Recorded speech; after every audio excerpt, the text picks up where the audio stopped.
Hi friends, life ജേണിയിലേക്ക് സ്വാഗതം. കഴിഞ്ഞ ക്ലാസ്സുകളിലായിട്ട് നമ്മൾ കവർ ചെയ്ത ടോപ്പിക്ക് ശിലായുഗമാണ്. അത് നമ്മൾ കംപ്ലീറ്റ് ആക്കിയിട്ടുമുണ്ട്. ഇനി നമ്മൾ അടുത്തതായി കവർ ചെയ്യാൻ പോകുന്ന ടോപ്പിക്ക് വെങ്കലയുഗം അഥവാ ബ്രോൺസ് ഏജ് ആണ്. അപ്പം നമുക്ക് ടോപ്പിക്കിലേക്ക് വരാം. വെങ്കലയുഗം അഥവാ ബ്രോൺസ് ഏജ്. അപ്പം നമ്മൾ നവീന ശിലായുഗത്തിൽ ഒരു പ്രാക് ചരിത്രകാരനെ കുറിച്ച് നമ്മൾ പഠിച്ചിട്ടുണ്ട്. ആരാന്നാ പറഞ്ഞത്? Gordon child. അദ്ദേഹത്തിൻ്റെ പ്രശസ്തമായ ബുക്ക് ഏതാണെന്നാണ് നമ്മൾ പഠിച്ചത്? മാൻ മേക്സ് ഹിംസെൽഫ്, അതായത് മനുഷ്യൻ സ്വയം നിർമ്മിക്കുന്നു. അപ്പം അതിലെ കുറച്ച് വിവരണങ്ങളാണ് ഇവിടെ കൊടുത്തിരിക്കുന്നത്. അതെന്താണെന്ന് നമുക്കൊന്ന് നോക്കാം.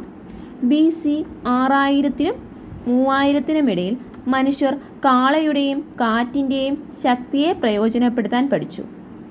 കൽപ്പയും ചക്രവണ്ടിയും വഞ്ചിയും ഉപയോഗിക്കാൻ തുടങ്ങി. ലോഹ സംസ്കരണ വിദ്യയും കൂടുതൽ വികാസം നേടി. തൽഫലമായി കൃഷി വ്യാപകമാവുകയും മിച്ചോൽപാദനം സാധ്യമാവുകയും ചെയ്തു. കാർഷികേതര ഉൽപ്പാദനങ്ങൾ ശക്തമാവുകയും മനുഷ്യർ അതിലൂടെ നാഗരിക ജീവിതത്തിന് സ്വയം സജ്ജമാവുകയും ചെയ്തു. അപ്പം ഗോൾഡൻ ചൈൽഡിൻ്റെ മാൻ മേക്സ് ഹിംസെൽഫ് എന്ന ഗ്രന്ഥത്തിൽ എന്താണ് പറയുന്നത്? നഗരജീവിതത്തിലേക്കുള്ള മനുഷ്യരുടെ കടന്നുവരവിനെക്കുറിച്ചാണ് ഈ വിവരണത്തിൽ പറയുന്നത്. അതായത് ഒരു പ്രദേശത്ത് ജനങ്ങളാണെങ്കിൽ തിങ്ങിപ്പാർക്കുകയും അതിൽ പകുതിയിലേറെ പേരും നേരത്തെ കൃഷി ചെയ്തുകൊണ്ടിരുന്നവരെല്ലാം എന്ത് ചെയ്യുന്നു? വിവിധതരം കൈത്തൊഴിലുകളിൽ ഏർപ്പെടുന്നു. കൗശല പ്രവർത്തനങ്ങൾ, കച്ചവടം തുടങ്ങിയവയിൽ ഏർപ്പെട്ടിട്ട് അവരുടെ ഉപജീവന മാർഗം കണ്ടെത്തുന്നു. ഇതിനെയാണ് എന്തെന്ന് വിശേഷിപ്പിക്കുന്നത്? നാഗരികത എന്ന് വിശേഷിപ്പിക്കുന്നത്. അതുപോലെ തന്നെ നഗരജീവിതത്തിൻ്റെ സവിശേഷതകൾ പറയുന്നതെന്ന് വെച്ചാൽ വിശാലമായ വീഥികളും പൊതുകെട്ടിടങ്ങളും മെച്ചപ്പെട്ട സൗകര്യങ്ങളും തിരക്കേറിയ ജീവിതവും വിനോദങ്ങളുമെല്ലാം എന്തിൻ്റെ സവിശേഷതയാണെന്നാണ് പറയുന്നത്? നഗരജീവിതത്തിൻ്റെ സവിശേഷതകളാണെന്നാണ് പറയുന്നത്. അതുപോലെ തന്നെ ഈ നാഗരിക ജീവിതത്തിന് ആരംഭം കുറിച്ചത് ഏത് യുഗത്തിലാണ്? വെങ്കല യുഗത്തിലാണെന്ന് പറയപ്പെടുന്നു. അപ്പോൾ ഇത്രയും ഓക്കെ ആണല്ലോ. അതുപോലെ നമുക്കറിയാവുന്ന കാര്യമാണ് വെങ്കലം എന്താണെന്ന്. വെങ്കലം എന്താണ്?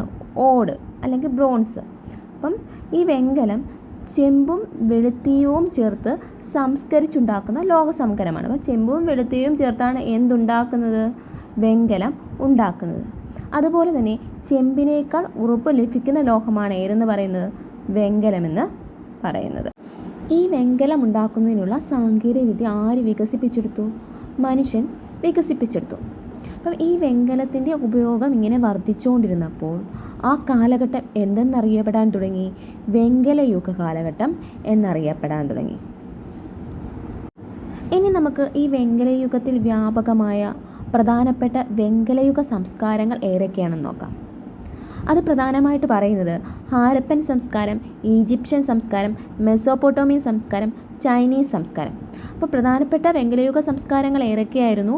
ഹാരപ്പൻ സംസ്കാരം, ഈജിപ്ഷ്യൻ സംസ്കാരം, മെസോപ്പൊട്ടോമിയൻ സംസ്കാരം, ചൈനീസ് സംസ്കാരം. ഇവയെല്ലാം വെങ്കലത്തിൽ നിർമ്മിച്ച ഉപകരണങ്ങളുടെ വ്യാപകമായ ഉപയോഗമുള്ളവരായിരുന്നു. അതിനാൽ ഈ സംസ്കാരങ്ങളെല്ലാം എന്തെന്നറിയപ്പെടുന്നു? വെങ്കലയുഗ സംസ്കാരങ്ങൾ എന്നറിയപ്പെടുന്നു. ഇനി നമ്മൾ ഡിസ്കസ് ചെയ്യാൻ പോകുന്നത് വെങ്കലയുഗ സംസ്കാരങ്ങളിൽ ഏറ്റവും പ്രധാനപ്പെട്ട സിന്ധു നദീതട സംസ്കാരം അഥവാ ഹാരപ്പൻ സംസ്കാരമാണ്. ഇന്ത്യൻ ഉപഭൂഖണ്ഡത്തിൻ്റെ വടക്കു പടിഞ്ഞാറ് ഭാഗത്ത് ഇന്നത്തെ ഇന്ത്യയിലും പാകിസ്ഥാനിലുമായി സിന്ധു നദീതടങ്ങളിൽ BC 3500 മുതൽ 1800 വരെ നിലവിലുണ്ടായിരുന്ന ഒരു വെങ്കലയുഗ സംസ്കാരമാണ് സിന്ധു നദീതട സംസ്കാരം. ലോകത്തിലെ ഏറ്റവും ബൃഹത്തായ ആദ്യകാല സംസ്കാരങ്ങൾ ഒന്നാണിത്. അപ്പോൾ എന്താണ് പറഞ്ഞു വന്നത്? ഈ സിന്ധു നദീതട സംസ്കാരം ഉടലെടുത്തത് എവിടെയാണ്? ഇന്ത്യൻ ഉപഭൂഖണ്ഡത്തിൻ്റെ വടക്കു പടിഞ്ഞാറ് ഭാഗത്തായിട്ടാണ് ഏത് സംസ്കാരം ഉടലെടുത്തത്? സിന്ധു നദീതട സംസ്കാരം അഥവാ ഹാരപ്പൻ സംസ്കാരം ഉടലെടുത്തത്. അതായത് ഇന്നത്തെ ഇന്ത്യയിലും പാകിസ്ഥാനിലുമായിട്ടാണ് സ്ഥിതി ചെയ്യുന്നത്. അതുപോലെ തന്നെ ഈ വെങ്കലയുഗ സംസ്കാരത്തിൻ്റെ കാലഘട്ടം എത്രയാണെന്നാണ് പറയുന്നത്? BC 3500 മുതൽ 1800 വരെയാണ് ഏത് സംസ്കാരത്തിൻ്റെ കാലഘട്ടം? സിന്ധു നദീതട സംസ്കാരം അഥവാ ഹാരപ്പൻ സംസ്കാരത്തിൻ്റെ കാലഘട്ടം. അതേപോലെ തന്നെ ലോകത്തിലെ ഏറ്റവും വലിയ ആദ്യകാല സംസ്കാരങ്ങളിൽ ഒന്നാണ് ഏതെന്ന് പറയുന്നത്? സിന്ധു നദീതട സംസ്കാരം അഥവാ ഹാരപ്പൻ സംസ്കാരം എന്ന് പറയുന്നത്. ഓക്കെ ആണല്ലോ. അതുപോലെ തന്നെ ഈ സംസ്കാരങ്ങളെക്കുറിച്ചൊക്കെ ഈ ലോകം അറിയുന്നത് എങ്ങനെയാണ്? ഇന്ത്യൻ പുരാവസ്തു വകുപ്പ് നടത്തിയ ഉത്ഖനനങ്ങളെ തുടർന്നാണ് ഈ സംസ്കാരത്തെക്കുറിച്ചൊക്കെ ലോകം അറിയുന്നത് തന്നെ. അതുപോലെ ഈ പ്രാചീന സംസ്കാരങ്ങളെല്ലാം തന്നെ എവിടെയാണ് വികാസം പ്രാപിച്ചത്? നദീതടങ്ങളിലാണ് വികാസം പ്രാപിച്ചതെന്നാണ് പറയുന്നത്. അതുപോലെ ഈ ഹാരപ്പ ആദ്യം സന്ദർശിച്ചത് 1826 ഇംഗ്ലീഷ് ഉദ്യോഗസ്ഥനായ ചാൾസ് മെസനാണ്. അതുപോലെ പുരാവസ്തു ശാസ്ത്രജ്ഞനായ അലക്സാണ്ടർ കണ്ണിങ്ഹാം ഹാരപ്പ സന്ദർശിക്കുകയുണ്ടായി. അത് ഏത് വർഷമാണ്? 1853. അപ്പം എന്താണ് പറഞ്ഞത്? ഈ സംസ്കാരത്തെക്കുറിച്ചൊക്കെ ലോകമറിയുന്നത് എങ്ങനെയാണ്? ഇന്ത്യൻ പുരാവസ്തു വകുപ്പ് നടത്തിയ ഉത്ഖനനങ്ങളെ തുടർന്നാണ് ഈ സംസ്കാരത്തെക്കുറിച്ച് ലോകമറിയുന്നത്. ലോകത്തിൽ ഉണ്ടായിട്ടുള്ള മറ്റു പ്രാചീന സംസ്കാരങ്ങളെ പോലും ഇത് നദീതടങ്ങളിലാണ് വികാസം പ്രാപിച്ചത്. 1826 ഇംഗ്ലീഷ് ഉദ്യോഗസ്ഥനായ ചാൾസ് മെസനാണ് ഹാരപ്പ ആദ്യം സന്ദർശിച്ചത്. 1853 പുരാവസ്തു ശാസ്ത്രജ്ഞനായ അലക്സാണ്ടർ കണ്ണിങ്ഹാം ഹാരപ്പ സന്ദർശിച്ചു. അതേപോലെ തന്നെ ആർക്കിയോളജിക്കൽ സർവേ ഓഫ് ഇന്ത്യയുടെ ഡയറക്ടറായിരുന്നു ആര്? 1921 സർ ജോൺ മാർഷൽ. ഈ കാലത്ത് നടന്ന ഉത്ഖനനത്തിൽ നിന്നാണ് ഏത് സംസ്കാരം കണ്ടെത്തപ്പെട്ടത്? ഹാരപ്പൻ സംസ്കാരം കണ്ടെത്തപ്പെട്ടത്. അപ്പം ഇദ്ദേഹത്തിൻ്റെ നിർദ്ദേശമനുസരിച്ച് ആരാണിത് കണ്ടെത്തിയത്? ദയാറാം സാഹ്നിയാണിത് കണ്ടെത്തിയത്. അതുപോലെ തന്നെ 1922 RD ബാനർജി എവിടെ ഉത്ഖനനം നടത്തി? മോഹൻജോദാരോയിൽ ഉത്ഖനനം നടത്തി. 1924 ഹാരപ്പൻ സംസ്കാരം കണ്ടെത്തിയതായി ആര് പ്രഖ്യാപിച്ചു? ജോൺ മാർഷൽ ഔദ്യോഗികമായി പ്രഖ്യാപിച്ചു.